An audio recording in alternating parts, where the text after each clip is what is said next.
ಜೂಲಾಗಳಿದ್ದಾವೆ. ಬಾಬಾ ಹೇಳ್ದಂಗೆ ಅತೀಂದ್ರಿಯ ಸುಖದ ಉಯ್ಯಾಲೆಯಲ್ಲಿ ಉಯ್ಯಾಲೆ ಆಡ್ತಾ ಇರ್ಬೋದು.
స్ట్రెస్ పోవాలంటే ఇవన్నీ పోతేనే స్ట్రెస్ పోతుంది.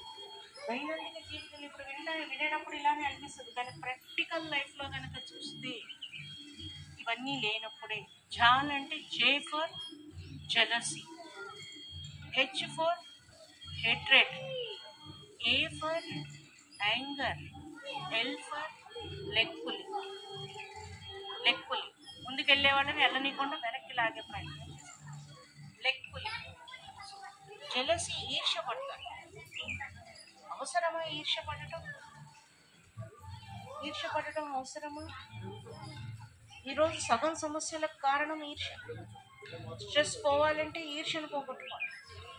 ఉందా మీకు ఎవరితోనైనా ఈర్ష్య?